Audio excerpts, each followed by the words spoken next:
नारायण नारायण नारायण नारायण। श्रीमद्भागवत अष्टम स्कंध अथ त्रयोविंशोऽध्यायः 23वां अध्याय। बलि का बंधन से छूटकर सुतल लोक को जाना। श्री सुखदेव जी कहते हैं, जब सनातन पुरुष भगवान ने इस प्रकार कहा तो साधुओं के आदरणीय महानुभाव दैत्यराज के नेत्रों में आंसू झलक आए। प्रेम के उद्रेक से उनका गला भर आया। वे हाथ जोड़कर गदगद वाणी से भगवान से कहने लगे।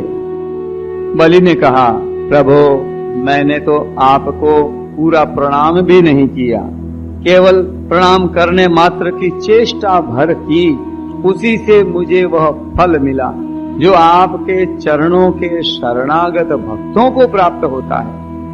अहो प्रणामाय कृत समुद्यमः प्रपन्न भक्तार्थ विधो समाहितः यल्लोकपालैस्त्वदनुग्रहो मरैः लब्ध पूर्वोपसदे सुरर्पितः।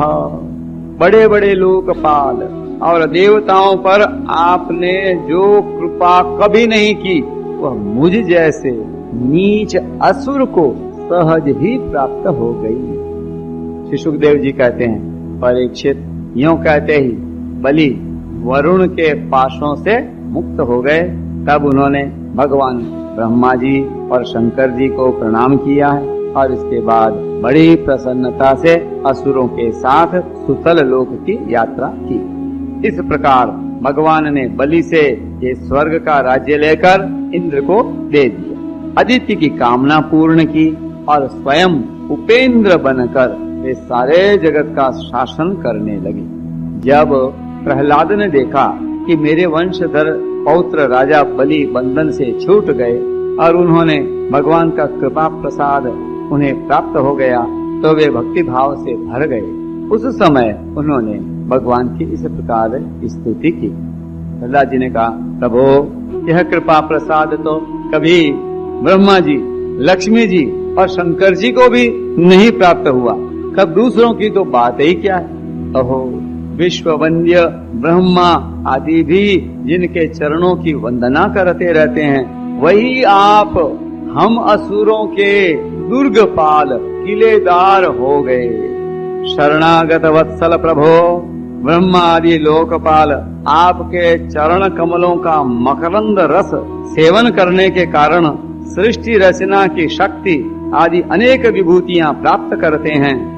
हम लोग तो जन्म से ही खल और कुमार्ग गामी हैं।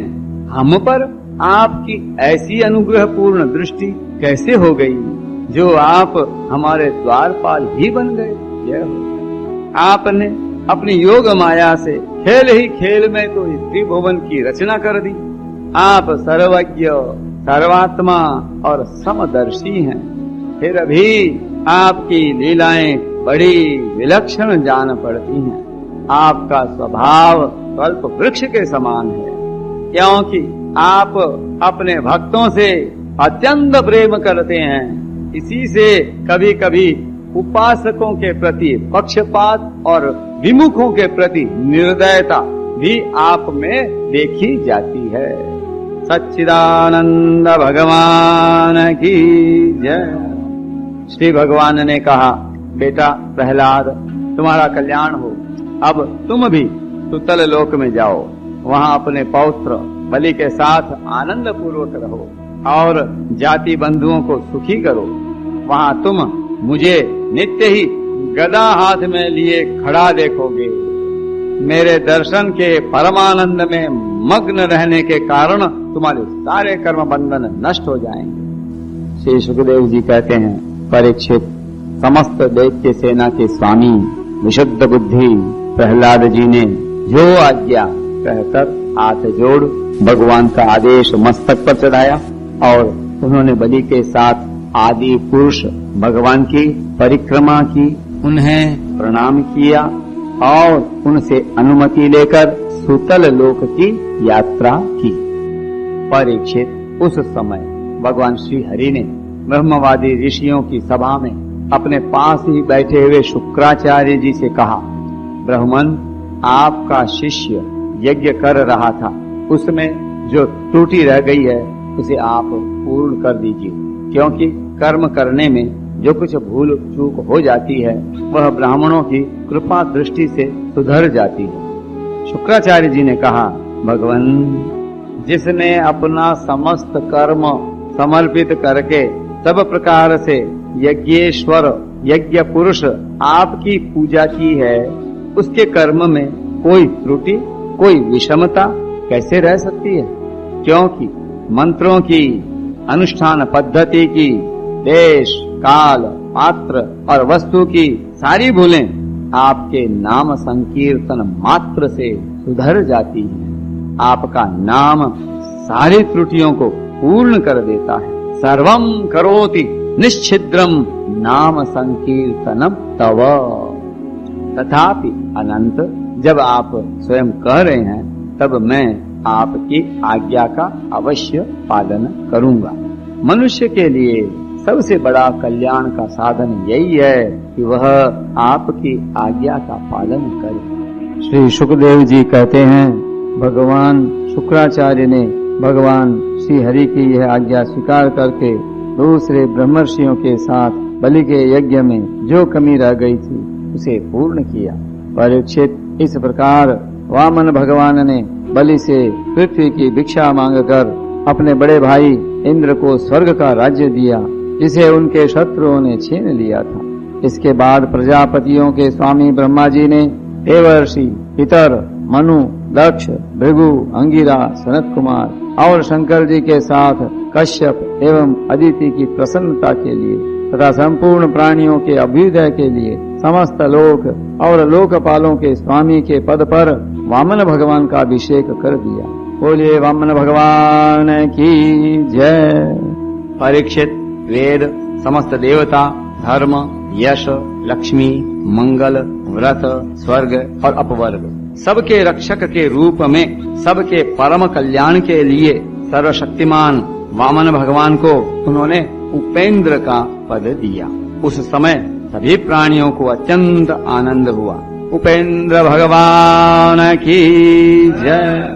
इसके बाद ब्रह्मा जी की अनुमति से लोकपालों के साथ देवराज इंद्र ने वामन भगवान को सबसे आगे विमान पर बैठाया और अपने साथ स्वर्ग लिवा ले गए। इंद्र को एक तो त्रिभुवन का राज्य मिल गया और दूसरे वामन भगवान के कर कमलों की छत्र छाया। सर्वश्रेष्ठ ऐश्वर्य लक्ष्मी उनकी सेवा करने लगी और वे निर्भय होकर आनंदोत्सव मनाने लगे। ब्रह्मा, शंकर, सनत कुमार, भृगु आदि मुनि, पितर, सारे भूत, सिद्ध और विमानारोही देवगण भगवान के इस परम अद्भुत एवं अत्यंत महान कर्म का दान करते हुए अपने अपने लोक को चले गए और सबने अदिति की भी बड़ी प्रशंसा की। परीक्षित, तुम्हें मैंने भगवान की यह सब लीला सुनाई, इससे सुनने वालों के सारे पाप छूट जाते हैं। भगवान की लीलाएं अनंत हैं, उनकी महिमा अपार है। जो मनुष्य उसका पार पाना चाहता है वह मानो पृथ्वी के परमाणुओं को गिन डालना चाहता है। भगवान के संबंध में मंत्र दृष्टा महर्षि वशिष्ठ ने वेदों में कहा है कि ऐसा पुरुष न कभी हुआ, न है और न होगा जो भगवान की महिमा का पार पा सके। देवताओं के आराध्य देव अद्भुत लीलाधारी वामन भगवान के अवतार चरित्र का जो श्रवण करता है उसे परम गति की प्राप्ति होती है। देव यज्ञ, पितृयज्ञ और मनुष्य यज्ञ, किसी भी कर्म का अनुष्ठान करते समय जहाँ जहाँ भगवान की इस लीला का कीर्तन होता है वह कर्म सफलता पूर्वक संपन्न हो जाता है। यह बड़े बड़े महात्माओं का अनुभव है। नारायण नारायण नारायण नारायण।